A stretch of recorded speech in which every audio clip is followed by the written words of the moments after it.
So now we'll also see for the quantity, okay, like we'll just calculate how much is the total quantity maybe.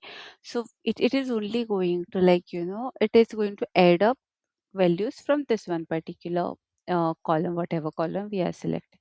So I'll just go here and create a new measure, and I'll say total quantity equal to sum of quantity. Okay, close the parenthesis and enter. Okay. So here we'll see total. Okay. So we'll just place a cart and I'll just say quantity. So 5161 is our total quantity. Okay. So this is how basically the sum and sum x works. Sum is kind of a direct concept. It doesn't require much of the complicated formulas. It just calculates it for one particular row.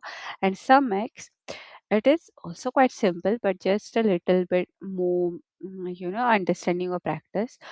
So basically, sum x, it just calculates first per the row, calculated as per the row, and then it is going to sum it, okay, in the column form. So this is how both of the function works. Hope you guys have understood this. Thanks for watching this video.